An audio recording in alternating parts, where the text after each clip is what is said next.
আজকে উইকেন্ড, আজকে কিন্তু আমি বাড়িতে আছি, স্কুল ছুটি। তো আজকে আমি নিজের মতন করে রান্না করবো। তো আজকে ফার্স্টে করবো ইলিশ মাছ।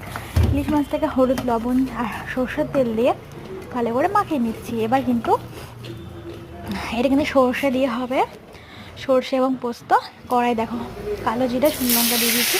এবার মাছগুলোকে ভাজবো, লাল লাল করে ভালো করে ফ্রাই করবো। তারপর কিন্তু সর্ষেটা আমি দিয়ে দেবো।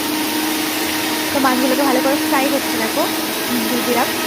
তো মাছগুলো ভালো করে ফ্রাই হবে, তবেই আমি কিন্তু সর্ষে দেখো বাটা দিব। তো দেখো মাছটা কিন্তু নামানোর কিন্তু একটু কাঁচা তেল আর কাঁচা লঙ্কা দিয়ে দিয়েছি। ঝোলটা কিন্তু খুব টেস্ট হয়েছিল খেতে, যেহেতু আনসিজনে ইলিশ মাছ, তাও যথেষ্ট টেস্ট ছিল।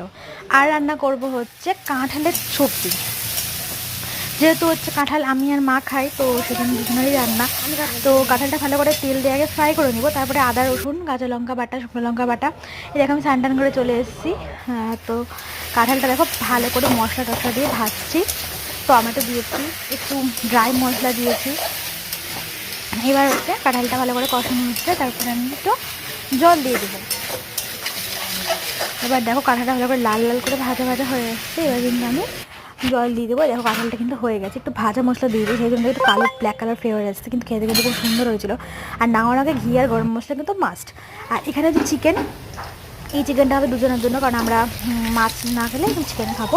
তো ফার্স্টে আলুটাকে ভালো করে লাল লাল করে ভেজে নিচ্ছি, চিকেন কষা করবো। আর এখানে এখানে হচ্ছে লঙ্কার গুঁড়ো আর হচ্ছে তেল আর একটু হালকা নুন দিয়ে মাখানো রয়েছে।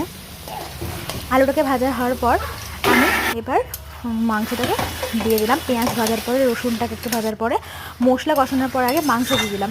মাংসটা ভালো করে লাল লাল করে একদম কষাচ্ছি। এই দেখো মাংসটা কষা কষা হচ্ছে, তেল কিন্তু বেরিয়ে এসেছে, মশলা দিয়েছি,